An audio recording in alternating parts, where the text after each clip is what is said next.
네, 오늘은 11월 4일입니다. 화요일입니다. 새벽 예배 나오시는 우리 성님들 환영합니다.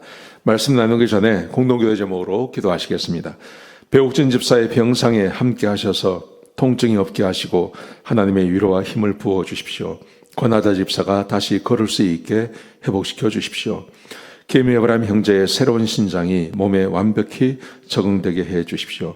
김시 집사의 건강을 회복시켜 주시고 데이비박 형제의 건강이 회복되게 해 주십시오.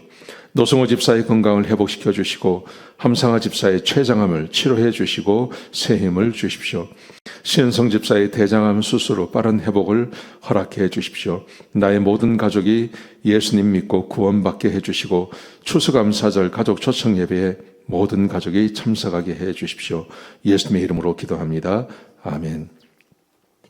오늘 본문의 말씀은 디모데후서 2장 14절에서 26절까지 말씀입니다. 사람을 더럽히는 것이라는 주제로 하나님 말씀 함께 보시겠습니다.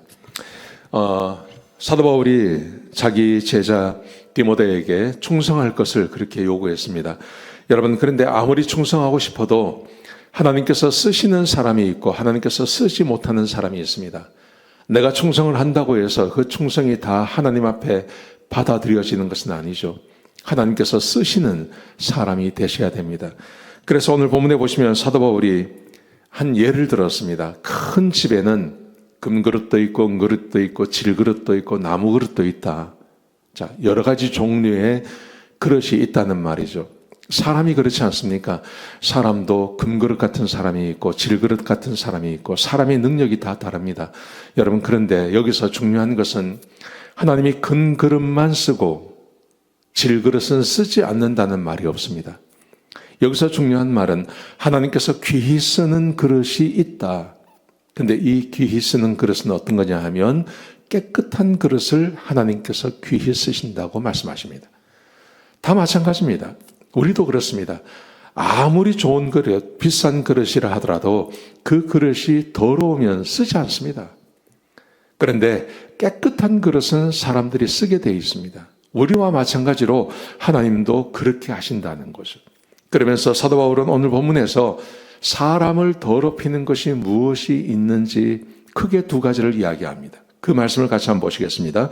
첫 번째, 사람을 더럽히는 것. 그것은 22절에 보시면요. 청년의 정욕을 피하라.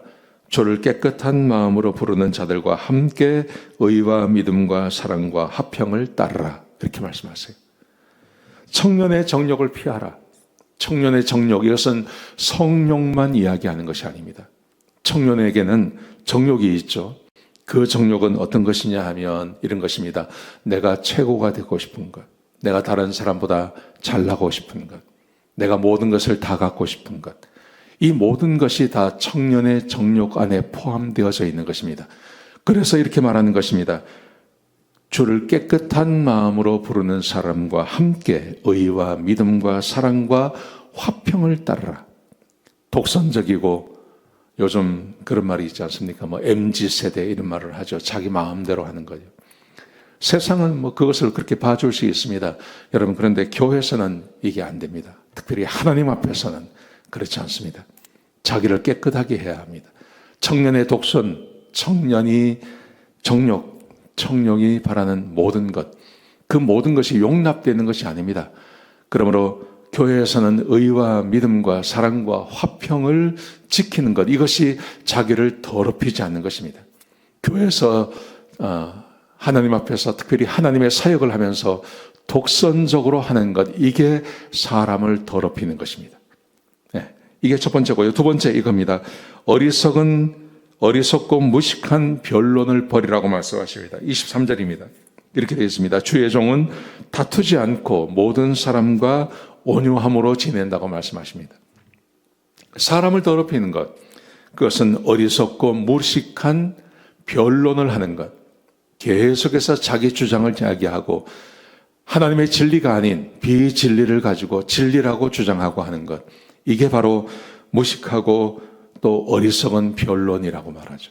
여러분, 사람을 그게 더럽힙니다. 사람은 마음의 종이죠.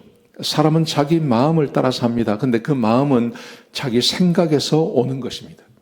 우리의 생각은 하나님의 말씀으로 가득 차 있어야 됩니다. 그런데 하나님의 말씀이 아닌 세상의 비진리가 나의 사상과 나의 지성을 붙잡고 있다면 이 사람은 교회에 들어오면 어리석고 무식한 변론을 할 수밖에 없는 것입니다. 그런 사람은 깨끗한 사람이 아니라는 거죠. 그런 것이 바로 자기를 더럽힌다고 말합니다. 그래서 오늘 14절부터 19절까지 말씀해 보시면 이렇게 말합니다. 망령되고 헛된 말을 버리라고 이야기합니다. 진리의 말씀을 우리가 잘 15절에 너는 진리의 말씀을 옳게 분별하며 부끄러울 것이 없는 일꾼으로 인정된 자로 자신을 하나님께 드리라. 그렇게 말씀하고 계십니다. 진리의 말씀을 옳게 분별해야 됩니다. 하나님의 말씀을 옳게 분별해야 되지 이 말씀을 왜곡시키거나 잘못 해석하면 그러면 어리석은 말, 망령된 말, 무식한 말을 계속 할 수밖에 없는 그런 상태가 된다는 것입니다. 그게 바로 사람을 더럽히는 것입니다. 여러분, 우리가 주님 앞에 올바로 서서 바른 헌신을 하고 깨끗한 그릇이 되어서 하나님께 쓰임 받는 것이 매우 중요합니다. 그런 것에 있어서 두 가지를 조심하셔야 됩니다. 아까 말씀드린 첫 번째, 청년의 정욕. 내가 제일이고 성욕을 따라 살고 또 내 욕심대로 사는 것. 그걸 조심하셔야 됩니다. 두 번째, 하나님의 진리의 말씀으로 내 마음을 채워야 되는데 진리의 말씀이 아닌 세상의 가치관과 세상의 생각을 내가 붙잡고 있으면 교회 오면 계속해서 망령되고 헛된 그런 토론을 할 수밖에 없는 거죠. 하나님의 진리의 말씀이 선포되어지면 그것이 받아들여지지 않는 거예요. 그래서 항상 의문을 가지고 그것에 대해서 잘못된 주장을 하게 되고 헛된 말을 하게 되어 있습니다. 여러분, 이것을 정말 조심하셔야 된다는 거죠. 자, 오늘 본문의 말씀이 우리에게 주고 있는 교훈은 아주 간단합니다. 우리는 깨끗한 그릇이 되어야 됩니다. 그 깨끗하다는 말은 우리의 겉모습도 있지만 우리의 속사람이 깨끗해야 됩니다. 그러기 위해서는요, 하나님의 진리의 말씀으로 내 마음을 채우셔야 됩니다. 그래서 그 진리의 말씀을 따라 사셔야 됩니다. 그래야 헛된 진리를 따라 살지 않습니다. 그리고 망령된 말을 하지 않습니다. 그 사람을 하나님께서 귀히 쓰신다고 말씀하고 계신 것입니다. 이 말씀 꼭 붙잡으시고 오늘 하루 하나님의 진리의 말씀으로 마음을 채우시는 귀한 하루가 되시기를 주의 이름으로 축복합니다. 기도하시겠습니다. 아버지 하나님, 귀한 말씀 주셔서 감사합니다. 진리의 말씀으로 우리를 채워주시고 성령으로 충만하게 하여 주옵소서.